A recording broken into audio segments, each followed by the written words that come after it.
Gusto ko lang sana mag-reply sa comment ni ate. Sabi niya kasi doon sa nangyari sa issue na kumakalat about dun sa isang the younger artist and the younger actor na kilala niyo naman kung sino siya. So, sabi niya dito, at kailangan talagang lumaban sila. For me, gusto ko lang sana mag-share dito sa sitwasyon na nangyari sa ganitong lakaran. So, for me, kasi sa akin kasi, way back 2014, alright, nung nagsisimula pa lang yung karera ko bilang isang talent or pag-artista, usually kasi guys, kapag sa mga ganitong sitwasyon kasi, may mga ganyang lakaran po sa loob mismo ng mga production. Lalong-lalo na kung ikaw ay talagang tinitipuhan. Sabihin yung talagang tinitipuhan sa sitwasyon. Kagaya nito. So, gusto ko lang sana mag-share sa inyo. Ito yung litrato ko nung nagpa-inject ako before 2012 hanggang tumagal siya ng 2014. So, dahil sa kagustuhan ko at sa pangarap kong magkaroon ng project or magkaroon ng sunod-sunod na proyekto sa loob ng showbiz. So, syempre, bilang isang teenager, pangarap ko talaga mag-artista mula bata pa lang. So, ito, yung nagpa-inject ako nito, 2012 yan, hanggang tumagal ng 2014. Pero, way back 2014, so, merong isang gay na parang production ata siya. Production na nagkagusto sa akin. I don't know kung nagkagusto or natipuan niya lang ako in one night. So, nagte-taping ako noon, pero no choice ako kasi wala rin akong pera. Dahil kinakailangan ko rin kasi ng pera, pamasahe, kasi malayo pa kasi yung inuuwian ko from Laguna to Manila para lang maka-attend sa mga project na to. So, ang teleserye na to guys, ito yung nagbigay sa akin ng big break na may nangyari din nung araw na yon.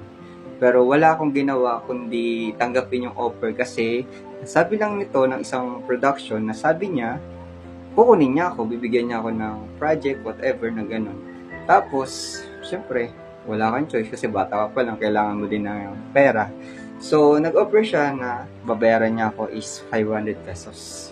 So, 500 pesos yun, tinanggap ko naman yun dahil wala nga akong pera, wala akong pamasahe. Kinagat ko yun, yung 500 na yun, kasi wala nga akong choice eh. Kailangan ko rin makauwi at wala rin akong pera.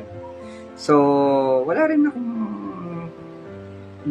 akong paraan kung paano, kasi blanco na yun kasi kailangan ko talaga ng pera at kailangan ko kasi ng project noon, nung time na yon. Kasi sabi niya, ipapasok niya ako sa ganito, papasok niya ako. So, may nangyari sa amin one night. So, may nangyari sa amin nung year na yun, 2014. One night, at dun din mismo sa, alam mo, ang galing niya kasi mayroon siyang alam na parang hotel. Hotel ba yan? Na malapit lang din dun sa location kung saan may nangyari sa amin ng isang gabi. So, after nang may nangyari sa amin isang gabi, binayaran niya ako is 500 pesos. Hanggang doon sa nangako siya na bibigyan niya ako ng opportunity, papasok niya ako, bibigyan niya ako ng project, whatever. May picture naman ako niya, kaso nga lang, hindi ko na siya pwedeng ilantad pa sa inyo. Kasi ako kasi, no choice ako kasi, kailangan ko ng pera.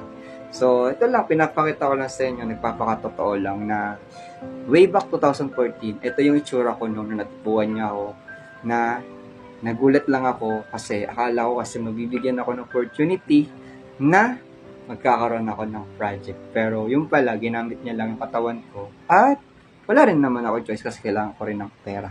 So yun lang, share ko lang. Pero marami pang nangyayari sa akin noon nung ako'y pumapasok sa pagtatalent at pag-showbiz. Bukod sa production, meron ding isang photographer na talagang may nangyari talaga na kailangan kumagat ka sa mga gusto nila para i-line up kanila or bigyan kanila ng opportunity. Pero hindi ko na nasabihin yung mga bad experience ko kasi syempre bilang isang talent sa mga ganitong gawain, so isusubo mo talaga yung lahat ng bagay na parang lulunukin mo na lang yung lulunukin mo na lang yung sasabihin mo yung pride mo, lulunukin mo na lang yung salitang, ay, okay lang yan kasi lalaki ka naman.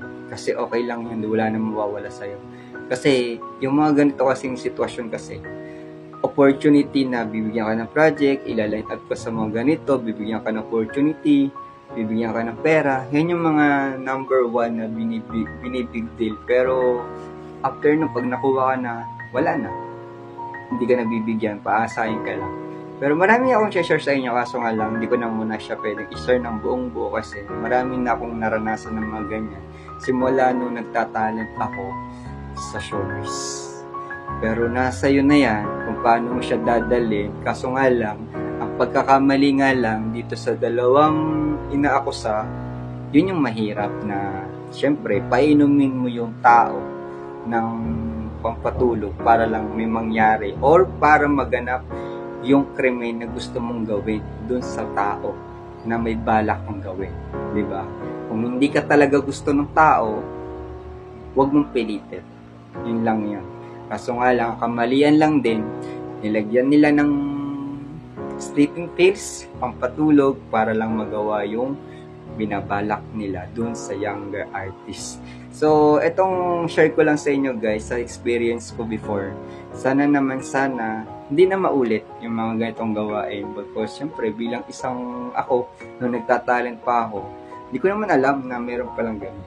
Pero, syempre, sa buhay natin, pagka inopera ka kasi ng project, inopera ka ng pera, kakagat ka talaga. Kasi yun naman talaga opportunity. Kasi ngayon, nabubuhay tayo sa realidad. Yun lang. Share ko lang. God bless.